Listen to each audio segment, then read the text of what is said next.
Alam niyo ba na ang North Korea ay isa sa mga pinaka-isolated na bansa sa mundo na may mahigpit na kontrol sa kilos at galaw ng kanilang mga mamamayan? Ang pagtakas mula sa bansang ito ay isang napakahirap at mapanganib na proseso. Narito ang ilang kilalang paraan na ginagamit ng mga taong naghahangad ng kalayaan mula sa rehimen. Una, pagkakataon sa mga foreign labor programs.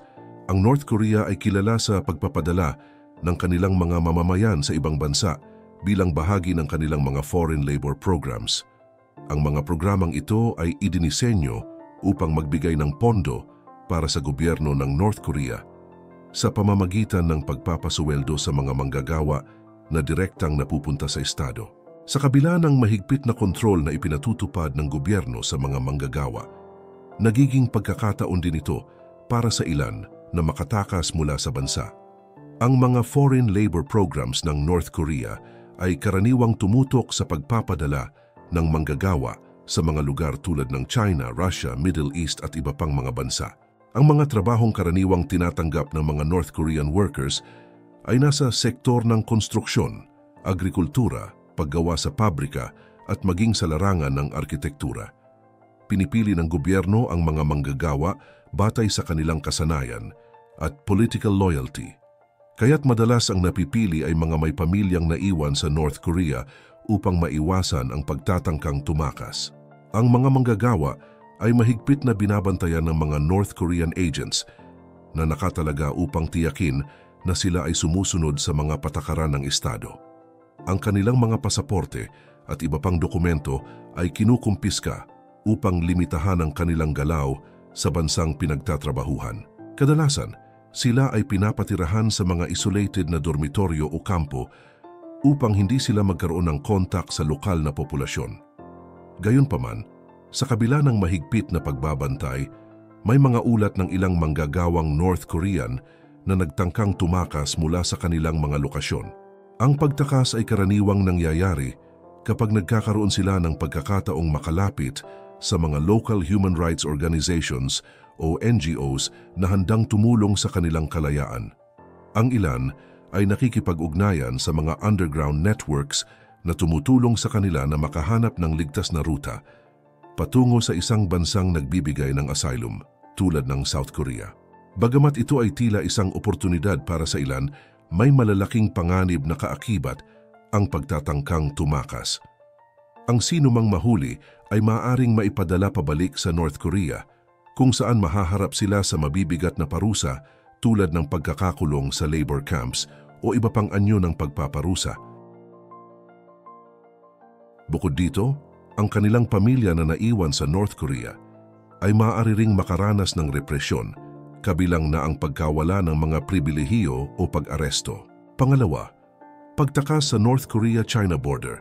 Ang hangganan sa pagitan ng North Korea at China ay itinuturing na isa sa mga pinakakaraniwang ruta ng pagtakas para sa mga mamamayang North Korean na naghahanap ng kalayaan. Ang Yalu River at Tumen River ang pangunahing mga daanan ng mga tumatakas. Sa taglamig, ang mga ilog ay nagyayelo na nagbibigay daan sa mga tao na maglakad sa ibabaw nito, samantalang sa ibang panahon, ang mga tumatakas ay gumagamit ng mga bangka o lumalangoy upang makatawid.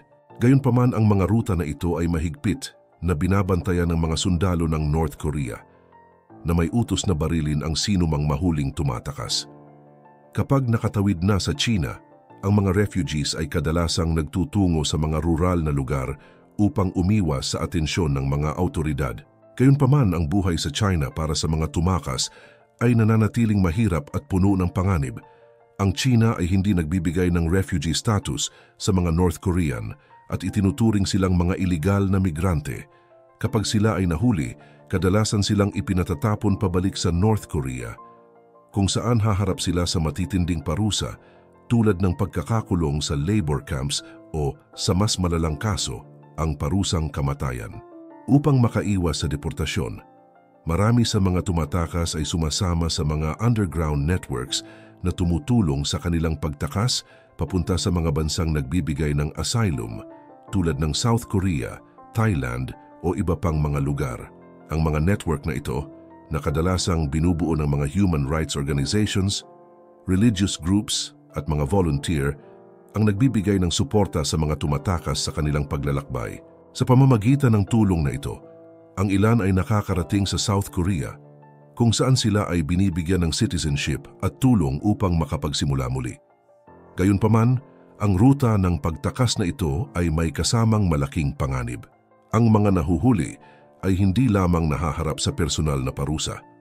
Ang kanilang mga pamilya na naiwan sa North Korea ay maaring parusahan din, kabilang ang sapilitang pagpapatapon sa mga remote na rehiyon o pagkakulong sa labor camps. Ang mga tumatakas ay kadalasang kinakailangang magtago sa mahabang panahon na nagdudulot ng matinding stress at takot. Sa kabila ng mga panganib, ang hangganan sa pagitan ng North Korea at China ay patuloy na ginagamit ng mga tumatakas bilang kanilang unang hakbang patungo sa kalayaan.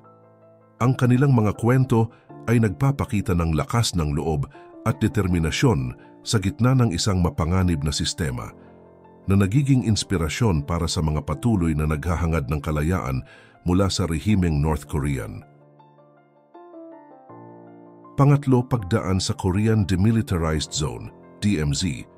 Ang Korean Demilitarized Zone, DMZ, ay isang 250 kilometrong border barrier na naghihiwalay sa North Korea at South Korea. Bagamat ito ay isa sa pinakabantay sarado at mapanganib na ruta, may ilang individual na matagumpay na nakalampas dito. Pang-apat, pagtakas habang nasa diplomatic missions. Ang mga North Korean diplomats at empleyado ng mga embahada sa ibang bansa ay bahagi ng elitistang grupo sa loob ng rehimeng North Korean. Sila ay madalas itinuturing na mapagkakatiwalaan ng pamahalaan, kaya sila binibigyan ng pagkakataong magtrabaho sa labas ng bansa. Gayunpaman, ang kanilang kalayaan ay mahigpit na limitado dahil sila ay mahigpit na binabantayan at karaniwang sinasamahan ng mga tagamasid mula sa rehimen. Sa kabila ng mga restriksyong ito, may ilang diplomats at empleyado na matagumpay na nakatakas mula sa kanilang posisyon sa ibang bansa. Ang pagtakas ng isang diplomat ay may malawak na implikasyon, hindi lamang para sa individual na tumakas, kundi para rin sa North Korean regime. Ang mga diplomats ay may access sa mga sensitibong impormasyon tungkol sa gobyerno at mga operasyon nito sa ibang bansa. Kapag sila ay tumakas, maaari nilang dalhin ang mahalagang impormasyong ito sa ibang mga bansa na nagiging malaking dagok sa rehimen. Bukod pa rito, ang kanilang pagtakas ay nagbibigay ng bagong pananaw sa panloob na kalagayan ng pamahalaan na madalas itinatago mula sa pandaigdigang komunidad. Karaniwan, ang mga tumatakas na diplomats ay naghahanap ng asylum sa mga bansang may mas mataas na antas ng seguridad at malalayong kaugnayan sa North Korea. Ang ilan sa kanila ay nagtatago muna sa mga embahada ng South Korea o ibang Western countries bago tuluyang makalipat sa ligtas na lugar. Sa mga nagdaang taon, may mga dokumentadong kaso ng mga North Korean diplomats na tumakas sa mga bansang tulad ng China, Russia at Middle Eastern nations na kadalasang ginagamit bilang kanilang unang destinasyon dahil sa relatibong lapit sa North Korea. Gayunpaman, ang pagtakas bilang diplomat ay hindi madaling gawain. Malaki ang panganib na kaakibat nito dahil ang kanilang pamilya na naiwan sa North Korea ay maaaring harapin ang malulupit na parusa mula sa gobyerno. Karaniwan nang ginagamit ng rehimen ang pamilya bilang kasangkapan upang pigilan ang isang diplomat na tumakas sa pamamagitan ng pagbabanta ng pagkakakulong o parusang kamatayan. Sa kabila nito, ang ilang diplomats ay naglalakas loob pa rin na tumakas dahil sa hindi na matitiis na mga kondisyon sa ilalim ng diktadura. Panglima, paglipad gamit ang Air Koryo. Ang Air Koryo, ang pambansang airline ng North Korea, ay ginagamit ng mga opisyal, diplomats at piling mga mamamayan.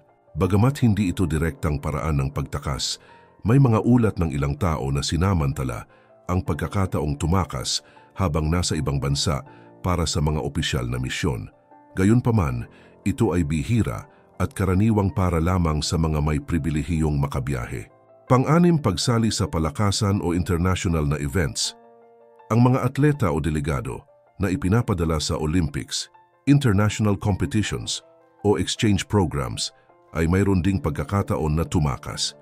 Ilan sa mga tumakas sa ganitong paraan ay gumamit ng mga internasyonal na kaganapan upang maghanap ng asylum sa ibang bansa. Pang-pito, tulong mula sa underground networks. May mga non-government organizations, NGOs, at underground networks na tumutulong sa mga tumatakas mula sa North Korea. Ang mga grupong ito ay nagbibigay ng ruta, tirahan at suporta upang matulungan ang mga refugees na makarating sa South Korea o ibang ligtas na bansa. Ang bawat ruta ng pagtakas mula sa Hilagang Korea ay may kasamang malaking panganib. Ang mga taong nahuhuli ay kadalasang pinaparusahan ng matindi, kabilang na ang pagpapadala sa labor camps o kamatayan. Gayon din, ang kanilang pamilya ay madalas na hinaharap sa retribution mula sa gobyerno. Sa kabila ng panganib, patuloy pa rin ang pagtakas ng mga mamamayan ng North Korea bilang kanilang pagnanais na makalaya mula sa hirap at opresyon. Ang mga kwento ng pagtakas ay nagpapakita ng kanilang matinding tapang at kagustuhang mabuhay ng may kalayaan. At hanggang dito na lamang mga kaalam. Let us know if may mga kwento kayo na nais malaman. Like and subscribe for more interesting videos.